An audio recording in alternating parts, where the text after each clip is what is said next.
Upon checking my email, I noticed no one had responded to my Reddit questionnaire, or my Close the Workhouse questions, or the emails I sent to various Justice League corporations. Naturally, I was very panicked about my project. In that moment, I realized my research had to be started all over. To begin, my guiding question is, how does America and Germany separately approach privately contracted prisons in regards to the safety of the public and residents? For the past year, I've known that I want to be a legal defense attorney and public defender for people on death row. I want to help in the eradication of the prison industrial complex, in which we have overpopulated prisons that are owned by privately contracted corporations, in which they benefit off the overpopulation with cheap prison labor.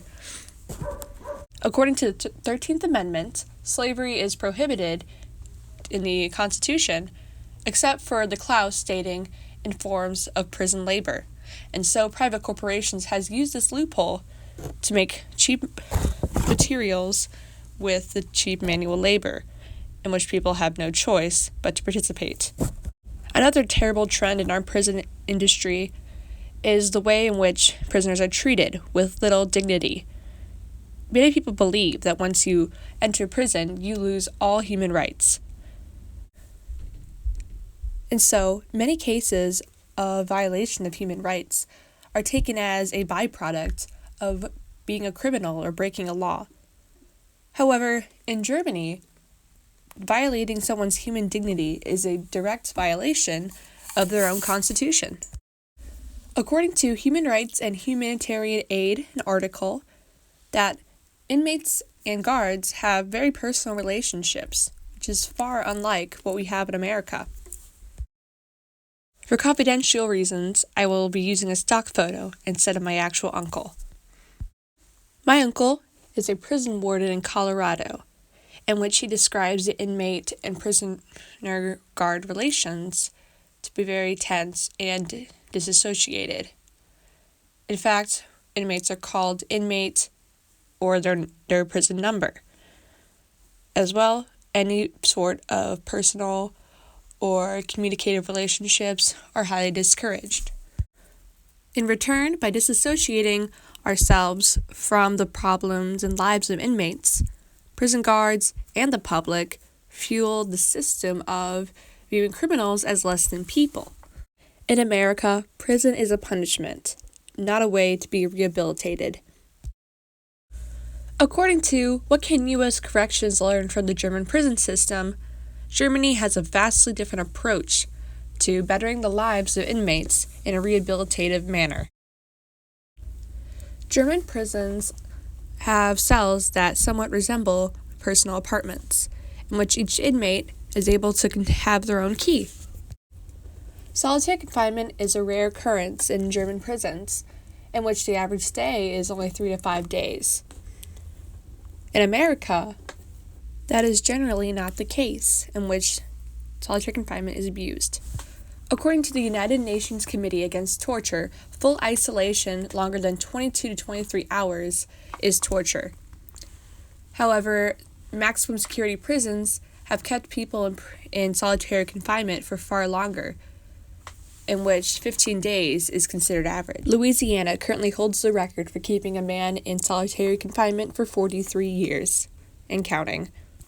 Prison guards in Germany are not allowed to hold pepper spray or guns. Instead, they are trained in de-escalation and how to relate to the inmates. Inmates are even able to wear civilian clothing.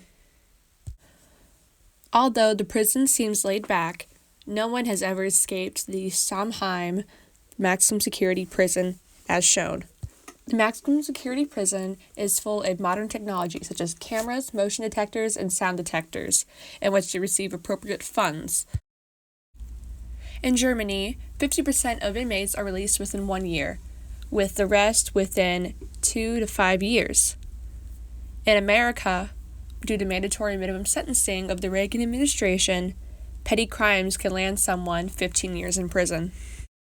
According to Article 1 of the German Constitution, human dignity shall be inviolable. Strict guidelines of prison guards and police officers in Germany hold a very high standard for the treatment of prisoners.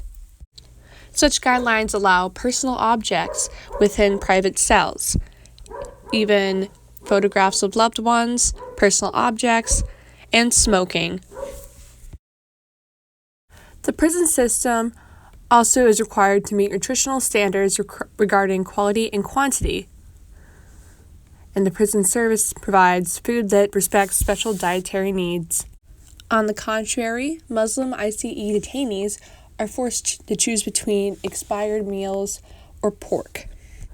A common meal provided to inmates in America is called Nutriloaf, which is a brick of food products served as a disciplinary manner and causes vomiting, stomach pains, and anal fissures, whatever that is. It is served up several days within American prisons. The primary function of cheap meals in American prisons? To save as much money as possible by providing meals that only cost $1 a day per inmate. However, the 8th Amendment directly says that we need to provide nutritional value to people in prison. In America, the guidelines are in place, but they are just not followed. In preparing this project, I anticipated a more humane treatment of criminals due to the fewer contradictions in the German Constitution. And so, I was not surprised nor disappointed. In conclusion, I believe, due to Germany's recent rocky history with violating human rights, such reform towards prison systems are necessary in order to guarantee that oppression isn't a form that's going to come back. Because many Americans are unwilling to accept the history of racial, ethnic, and religious persecution, we are unable to continue to explore areas in which we need reform, such as our prisons. In the aftermath of this project's conclusion, I believe that if us Americans are able to confront our own history of oppression and injustices, we are able to make a better life for those facing current systems that take advantage of others. By removing death row, mandatory minimum sentencing, and other forms of oppression, such as bail, we are able to do better as a country. Also, watch Orange is the New Black and The 13th and the Khalif Browder story on Netflix. Those are very good resources.